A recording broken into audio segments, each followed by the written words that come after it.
আসসালামু আলাইকুম। সবাইকে আপনার টিচিং একাডেমি থেকে স্বাগত। আজকে আমরা ষষ্ঠ শ্রেণীর পাটিগণিতের অনুশীলনী 1.1 এর এই 5 নম্বর অঙ্কটি করব। দেখো এখানে 26 সালের জন্য যে অঙ্কগুলো এখানে দেওয়া হয়েছে, দেখো বলছে 5 নম্বরে একই অঙ্ক মাত্র একবার ব্যবহার করে 7 অঙ্কের বৃহত্তম ও ক্ষুদ্রতম সংখ্যা গঠন করো। মানে এখানে যে ক আর খ দুইটা অঙ্ক দিচ্ছে, এই দুটাকে একবার ব্যবহার করতে বলছে। একবার ব্যবহার করে এটা ক্ষুদ্রতম বৃহত্তম বের করব, ক্ষুদ্রতম বের করব, এটা আবার বৃহত্তম বের করব, ক্ষুদ্রতম বের করব। 7 অঙ্কের বোঝা, 7 অঙ্ক মানে এখানে 7টা অঙ্ক আছে, 1 2 3 4 5 6 7।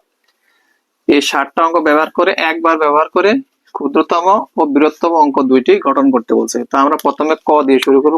সমাধান ক। সমাধান ক। আমরা লিখব এখানে যে কথাগুলো অঙ্কগুলো দিয়ে সেটা লিখবো। 4 5 1 2 8 9 3। অঙ্কগুলো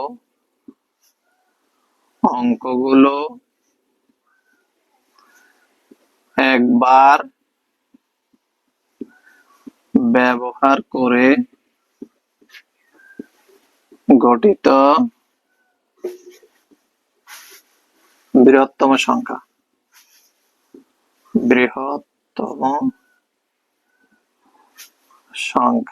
একবার। সবচেয়ে বড় কথা 9, আমরা বড় চিহ্ন দেব। তারপরে কত 8, তারপর আছে কত 5, তারপরে কত আছে 4, তারপর 3, তারপর কত 2, তারপরে কত 1। এটা সুতরাং আমরা লিখবো নির্ণয় বৃহত্তম সংখ্যা। নির্ণয় বৃহত্তম সংখ্যা একবার ব্যবহার করতে বলছে, তাহলে একবারই যথেষ্ট। বেতসা কত পাইছি 9, এখন আর কমা হবে 9 8 5 4 3 2 1। এখন 3 ঘর পর প্রথম কমা, তারপর 2 ঘর, এটা কমা দেওয়ার নিয়ম।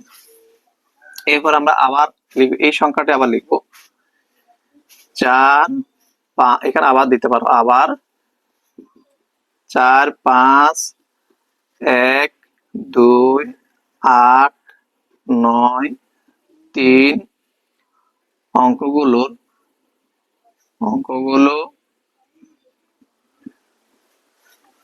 একবার ব্যবহার করে গঠিত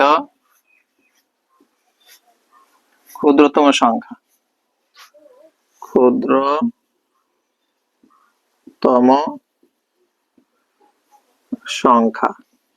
সবচেয়ে ছোট কত এখানে 1, 1 হলো ছোট, তারপরে কত 2, তারপরে 3, তারপরে 4 5, তারপর কত 8 আর 9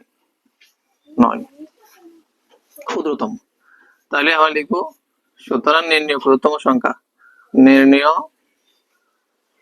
ক্ষুদ্রতম সংখ্যা 1 2 3 4 5 8 9। প্রথমে 3 ঘর পরে কমা, তারপর 2 ঘর পরে কমা। ব্যাস হয়ে গেছে আমাদের ক নাম্বার। এরপরে অর্থাৎ এই অঙ্কটাকে একবার বৃহত্তম বলছে, একবার ক্ষুদ্রতম বলছে। আবার খ তো সেম ভাবে আমরা লিখবো। তাহলে লিখবো সমাধান খ। সমাধান খ। সেখানে কি আছে, আমরা এখান থেকে লিখবো 0